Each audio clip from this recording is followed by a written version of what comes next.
पुराने समय में महिलाओं की स्थिति अत्यंत दयनीय थी।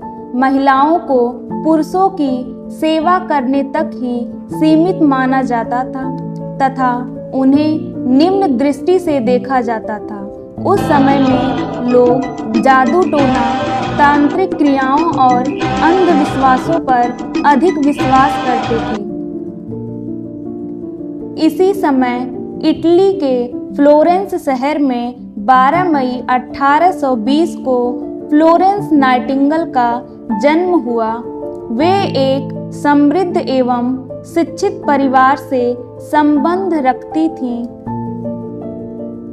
उनके माता पिता चाहते थे उनका विवाह एक प्रतिष्ठित परिवार में हो जाए, परंतु नाइटिंगेल का मन समाज सेवा और रोगियों की सेवा करने में अधिक लगता था। उन्होंने अपने माता पिता से कहा कि वह अपना जीवन मानव सेवा के लिए समर्पित करना चाहती हैं तथा इसी क्षेत्र में शिक्षा प्राप्त करना चाहती हैं। प्रारंभ में उनके माता पिता ने इसका विरोध किया, किंतु नाइटिंगेल अपने निर्णय पर दृढ़ रहीं।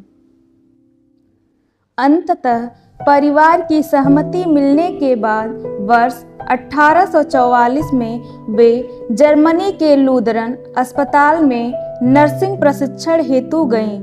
प्रशिक्षण पूर्ण करने के पश्चात वे लंदन वापस लौटीं और मिडिलसेक्स अस्पताल में नर्स के रूप में कार्य करने लगीं। अपनी लगन, सेवा भावना और कार्यकुशलता के कारण वे शीघ्र ही रोगियों एवं चिकित्सालयों के बीच लोकप्रिय हो गईं। बाद में उन्हें अस्पताल का सुपरिटेंडेंट नियुक्त किया गया। वर्ष 1853 में क्रिमियन युद्ध के दौरान रूस और इंग्लैंड के बीच संघर्ष हुआ। युद्ध में उनके सैनिक घायल हो गए थे तथा उनकी स्थिति अत्यंत गंभीर थी। घायल सैनिकों को सैन्य शिविरों में रखा गया, परंतु वहां उचित चिकित्सा व्यवस्था उपलब्ध नहीं थी।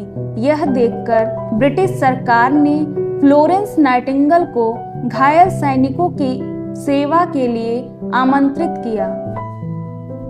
नाइटिंगेल ने 34 नर्सों का एक समूह तैयार किया और सैनिकों की सेवा में लग गई। वे दिन रात रोगियों की देखभाल करती थीं। रात में हाथ में लैंप लेकर रोगियों का हालचाल पूछने जाती थीं। इसी कारण उन्हें लेडी विद द लैंप कहा जाने लगा।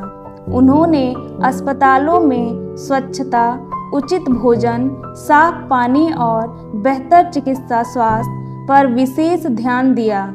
उनके प्रयासों से सैनिकों की मृत्यु दर में कमी आई।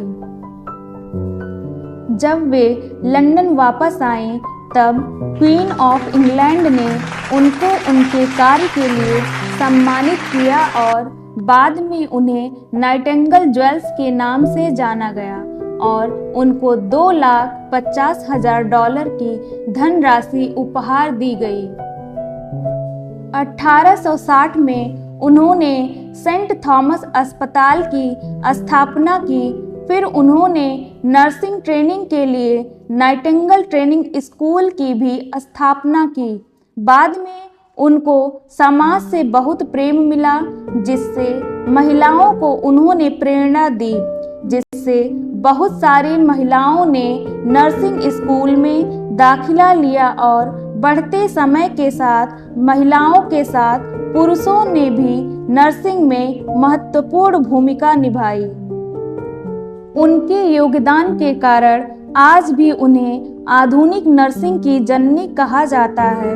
फ्लोरेंस नाइटिंगेल का जीवन सेवा, समर्पण, अनुशासन और मानवता का उत्कृष्ट उदाहरण है।